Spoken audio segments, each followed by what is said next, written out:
Hey everybody, I hope you like and share my video. This is Michael Tellinger. He's really got some good information for everybody. I hope you enjoy it. And political party in South Africa.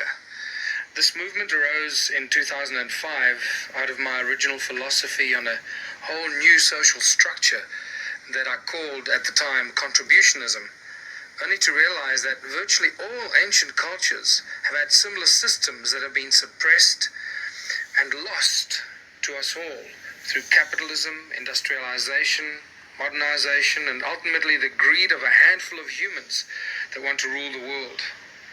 I would like to share with you the joy and simplicity and the beauty of Ubuntu, where people do not live divided in fear of each other, but rather live united and thrive in abundance on all levels of our society. All my life, I've been appalled by the human suffering and misery that prevails on our beautiful planet. Suffering that seems to continue as if there were no solutions to the plight of humanity. And yet, in all our hearts, we all know that there are solutions, and that they are really simple.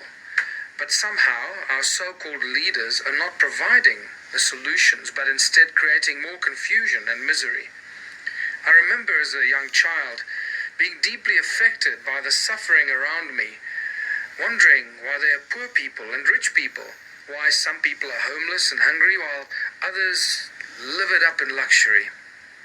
Well, that feeling has never left me personally, and I know that there are millions around the world who feel the same. In 2005, I had what could be described as an awakening experience.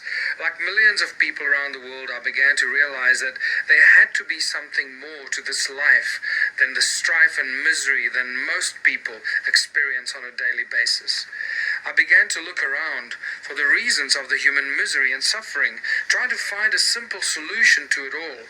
It became very clear to me that humanity has become a deeply divided species, divided on every possible level we can imagine. Divided by country, by flag, by religion, education, where we live, what job we have, what car we drive, what clothes we wear, the brands we buy. The division is endless and far more severe than most of us could possibly realize. And most importantly, in our relentless quest for modernization, many of us have become separated from Mother Earth. It becomes obvious to me that this human division is in direct conflict with the laws of nature and the resonance of unity consciousness that seems to be the foundation for all of creation. Our division is also the main reason why so many of us live in perpetual fear. We fear everything: fear of death, fear of our neighbors, fear of the unknown, fear of cancer, fear of disease, fear of authority, And that's just it. People fear everything. And your Bibles tell you, fear not. This world is not what we think it is. This guy's totally right. Check him out. Check out the work he's done. He's a really knowledgeable man. And the Ubuntu community that he's got started back in 2005 is flourishing. You need to really take a look at what he's doing and what he's done, and he's a good example for us all. And I'm willing to help anybody on any of these projects that you come up with, or you've got a better one than this guy. All right, well, let's see a little more, and then I'm going to cut it off. of losing our jobs. We seem to fear everything in our lives that should be joyful. So I studied the works of the great prophets and the teachers of the past, and I realized that they actually all try to teach us the same morals: to stand united, to love each other, and to honor each other, and to live in harmony with all of creation. In fact, these are the same values that we try to teach our children while growing up, right? But suddenly, at some mysterious moment in our lives, things change. We stop paying attention to those higher consciousness values, and we fall into the routine of life, become entangled in the struggle for survival. At this point, we realize that we need to earn this thing called money to be able to survive and to live on the very own planet that we were born on. How is it possible that we should need money to live on a planet that we were born on, our home. I realize that this is nothing more than pure slavery, and it has nothing to do with evolution or the natural order of things.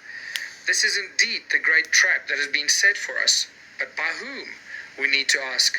The answer is simple: by those who control the creation and the supply of money to every single one of us, the global banking elite that have taken the world hostage and made each and every one of us their slaves. We are caught up in a silent and relentless war against the common man, a silent war of economic slavery that has been so cleverly woven around us that most of us are not even aware of it. All of our natural resources are being mined and traded by multinational corporations that have more rights than human beings. We have simply become the slaves for the corporations. Our country and our planet is being raped and destroyed in the name of money, greed, and political control.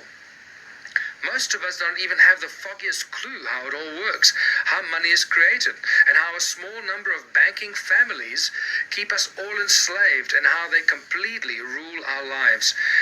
These bankers are the masterminds behind the global economic system that rules the world without ever being questioned or challenged.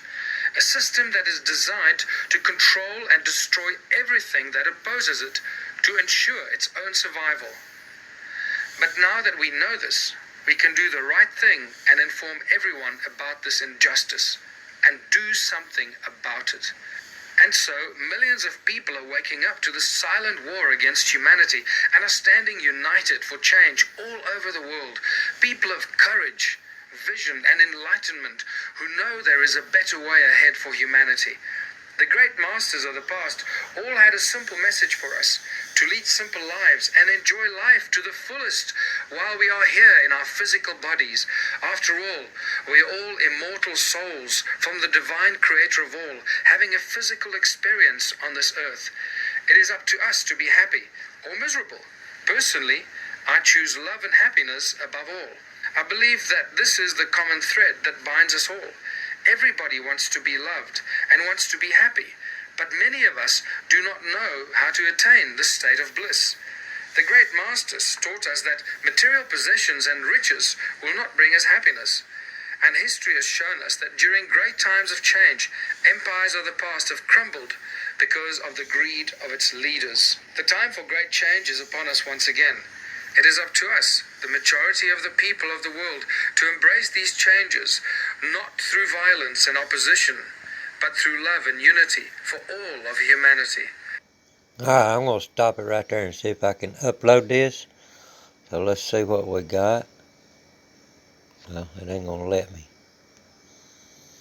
I don't know how to get in there. Alright. I thought I paused it. No, I didn't pause it. I don't know how to do this, y'all.